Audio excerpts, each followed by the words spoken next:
ini ramai banget ya soal aturan pengeras suara masjid ini ya, atau TOA. Bahkan udah di sosmed tuh udah jadi ramai banget ini. Pertama soal aturannya sendiri, saya setuju sih.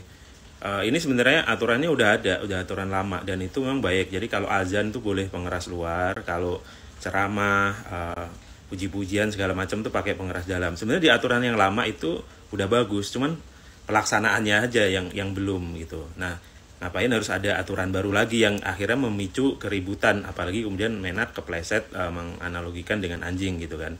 Nah, sekarang balik lagi, aturan udah ada lama tuh. Nah, selama ini masjid-masjid yang belum melakukan itu masjid mana? Nah, kita review ya. Kalau di lingkungan saya itu kan ada masjid mulai dari Muhammadiyah, masjid yang lain, ada juga masjid NU. Nah, yang pakai untuk azan itu masjid Muhammadiyah, dan yang lain yang pakai untuk yang lain sampai ceramah itu ternyata masjid-masjid yang terafiliasi dengan NU.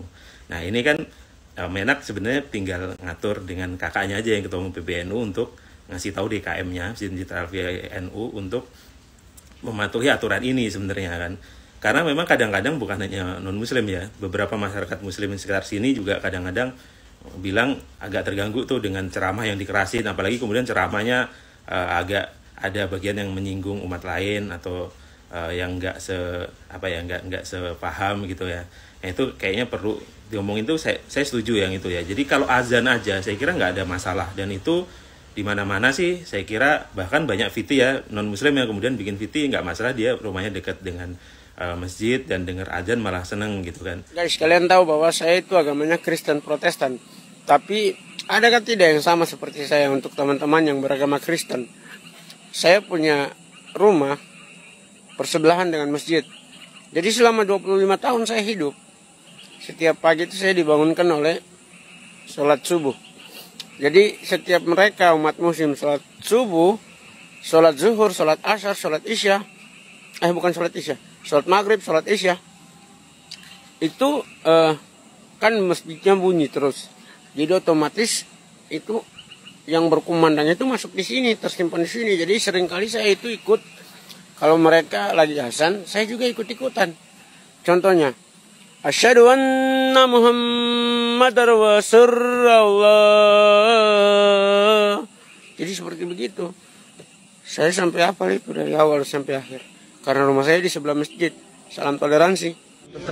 Bapak Menteri yang terhormat, sebelumnya salam dari Papua Barat. Salam toleransi dan salam dari saya yang beragama Kristen Protestan. Jujur Pak, saya yang agama Kristen saja mendengar apa yang Bapak katakan sangat meresahkan bagi saya. Apalagi saudara-saudariku yang Muslim. Pak, katakan sesuatu dipikir dulu Pak. Saya di Papua, saya orang Papua. Bapak tahu kan, toleransi di Papua itu sangat besar. Dan saya 25 tahun hidup, rumah saya di pinggir masjid. Berdekatan sekali. Mereka sholat 5 waktu. Dan kadang kalau mereka sholat subuh, saya bangun. Sebagai alarm yang tak pernah berhenti. Alarm paten seumur hidup. Bahkan sampai nanti Bapak juga mati, saya mati. Dunia kiamat pun, sebelum dunia kiamat pun itu jadi alarm paten seumur hidup. Sholat subuh. Jadi kalau Bapak mau katakan sesuatu, pikir dulu Pak. Di sini sebenarnya saya mau ngegas Pak. Tapi saya takut keciduk. Jangan buat aturan yang aneh-aneh Pak. Kita sudah tertekan dengan banyak aturan yang ada. Jadi khusus untuk yang di luar itu, kalau nggak sesuai dengan aturan yang lama bahkan dan aturan sekarang ya itu ditertibkan silahkan itu, atau diajak ngomong baik-baik ke DKM-nya gitu kan. Apalagi kalau ada anak-anak kecil yang kemudian bising banget gitu kan pakai itu.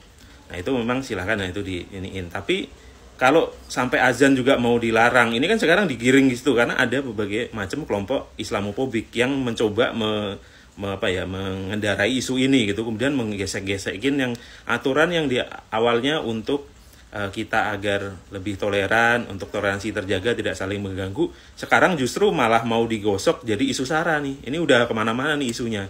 Jadi mending isu ini stop deh. Jadi kita jangan terpancing di isu ini, jadinya akhirnya yang digiring malah azan, kalau bisa nggak usah ada gitu. Ini kan, wah ini jadi semua orang jadi panas nih. Semoga juga tujuannya bukan untuk itu ya. Karena ini kemudian jadi panas ini, kita jadi lupa nih sama isu-isu lain yang lebih penting. Isu minyak goreng, isu politik-politik yang lain, isu BPJS, JHT, segala macam jadi lupa. Akhirnya kita tergosok. Memang isu SARA itu paling seksi ya.